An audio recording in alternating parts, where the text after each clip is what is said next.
Hello everyone, আসসালামু আলাইকুম। আজকে সিলেটের উদ্দেশ্যে আমরা যাচ্ছি। যাত্রা বিরতিতে আমরা হোটেল একটাতে নাস্তা করি বন্ধুরা মিলে। ওখান থেকে আবার রওনা করি অ্যান্ড ফাইনালি আমরা সিলেটে পৌঁছাই। ওখানে একটি হোটেল আমরা বুকিং দিয়ে রাখি। রুমে এসে আমরা ফ্রেশ হয়ে একটি হোটেলে যাই। ওই হোটেল থেকে আমরা যার যার মনের মতো ফুড অর্ডার করে আমরা আমাদের মধ্যাহ্নভোজ শেষ করি। দেন আমরা সাদা পাথরের উদ্দেশ্যে যাওয়ার জন্য আমরা ১,৫০০ টাকা দিয়ে একটি সিএনজি ঠিক করি। এরপরে ওখানে গিয়ে একটি ৮০০ টাকা দিয়ে বোট ভাড়া করে মূল জায়গায় যাওয়ার জন্য।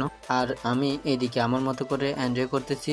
আর এই লেকের মতো ছোট এই নদীটাতে যতক্ষণ আমি বোটের উপর ছিলাম ততক্ষণ আমার ভালো লাগলো। অ্যান্ড ফাইনালি আমরা মূল সাদা পাথরে চলে আসলাম। আর এখানে প্রতিদিন অজস্র পর্যটকের ভিড় হয়। এটা হচ্ছে বাংলাদেশ এবং ভারতের একদম বর্ডারের ঘেঁষে এই সাদা পাথরের এরিয়াটা। আর এখানের পানিগুলো অনেক স্বচ্ছ।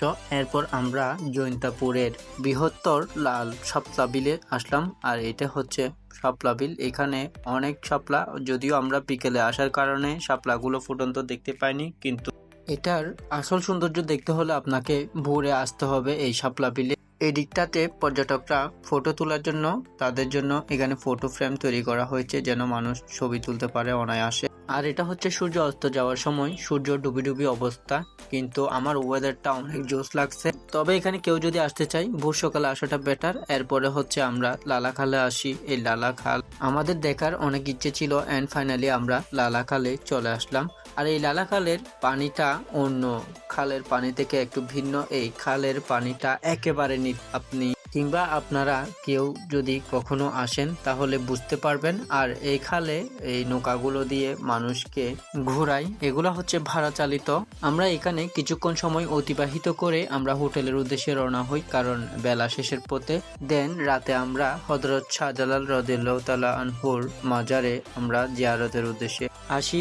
জানা যায় ভারতীয় উপমহাদেশের বিখ্যাত সুফি দরবেশ, তার পুরো নাম শাহ মুহাম্মদ জালালউদ্দিন কুনিয়াত মুজাররদ। ১০ হিজরি মোতাবেক ১৩ খ্রিস্টীয় সালে ৩২ বছর বয়সে ইসলাম প্রচারের লক্ষ্যে আধুনা বাংলাদেশের সিলেট অঞ্চলে এসেছিলেন বলে ধারণা করা হয়।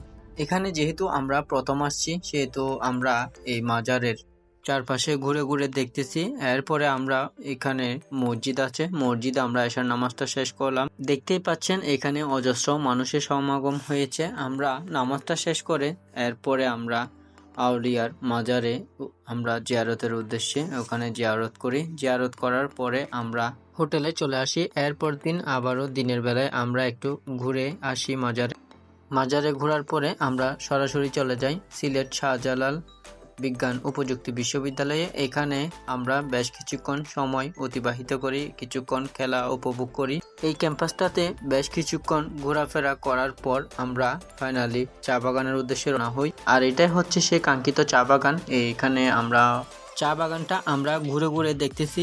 অবশ্যই এটা আমার জন্য নতুন নয়, কারণ আমাদের ফটিকছড়িতে অজস্র চা বাগান রয়েছে। এনিওয়ে এখানে আমার বন্ধুদের নিয়ে খুব সুন্দর করে পুরো সময়টা অতিবাহিত করেছি। সো গাইস, আজকে এই পর্যন্ত।